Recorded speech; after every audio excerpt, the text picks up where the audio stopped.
This is a walkthrough of a third grade civics lesson focusing on civic participation using the book, What Can a Citizen Do?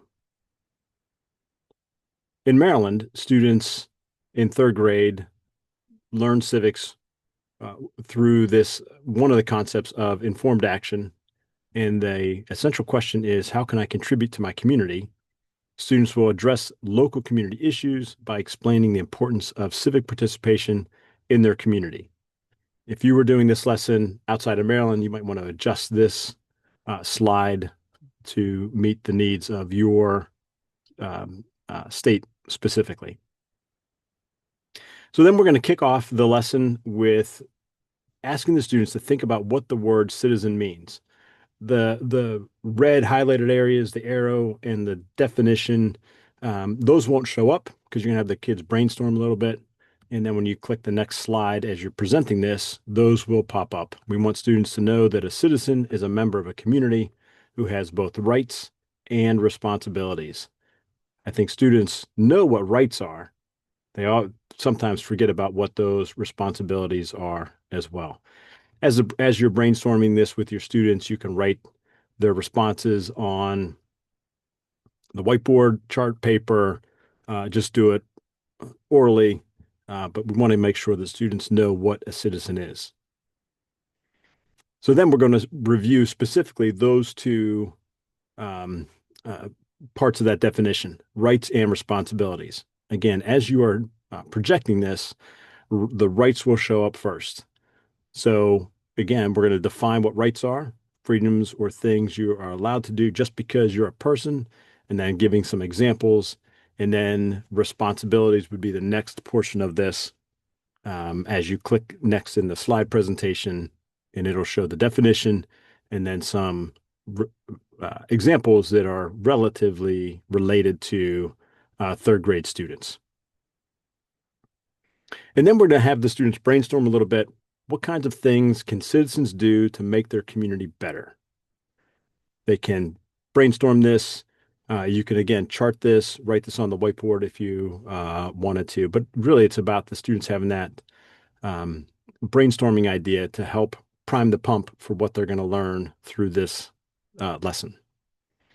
You're going to introduce today's book and let them know that in the story, they're going to learn the meaning of good citizenship by following how children transform a lonely island into a caring community, illustrating the journey from what the world should be to what it could be.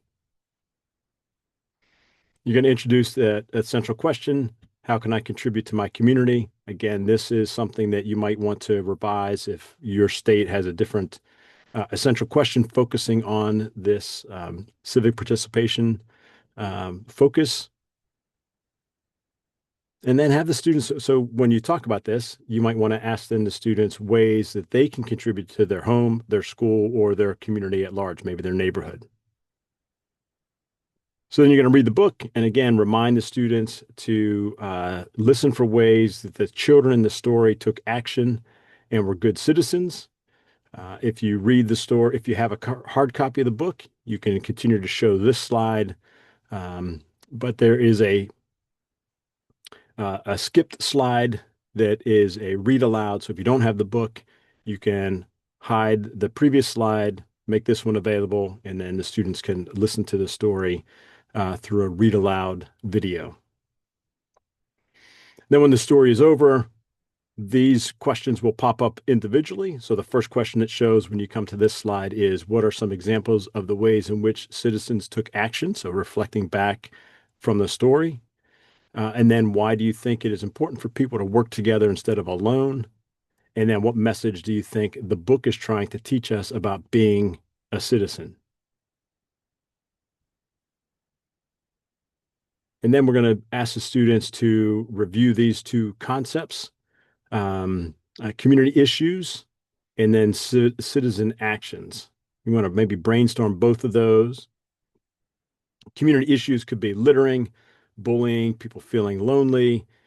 Citizen actions could be maybe starting a cleanup day, including new friends, or donating or sharing differently. And then you're going to remind the students of what they learned in the story. that all citizens have rights and responsibilities, and that it's important that they work together to make their community better. This again, civic participation will pop up after you have that conversation, because this is what we want students to make sure that they remember from the lesson, that citizen or civic participation is working together as citizens to solve problems for the common good. And then you're going to introduce the writing activity. And this is just a reflection sheet on what a citizen can do. And you can do this through a brainstorming activity. What are some things that you can do at home, in school, or in your community to make it a better place? They can have the students share some ideas of what they're thinking. And then you can lead with this example. I can be kind to other kids at school. Why do I want to do that? Because being kind makes school a happier place where everyone feels welcome and wants to learn. And then they have the opportunity to do this writing on their own. And then after they're done, you might want to invite a few students to share their writing with the class or with a partner. So again, the prompt, what is one thing you can do to make your home, school, or community a better place? And explain why doing that will make your home, school, or community a better place. And then you want to wrap this up by reminding the students that citizens make a difference when they take informed action, and that's how communities grow stronger. And there is a lesson extension activity, and it's called Being a Citizen Action Planner. You're going to want students to add to each of the 3 columns, and then the students can illustrate their action plan, share with one another what that means, and then you can collect those and create a book for your class called the Book of Citizens in Action.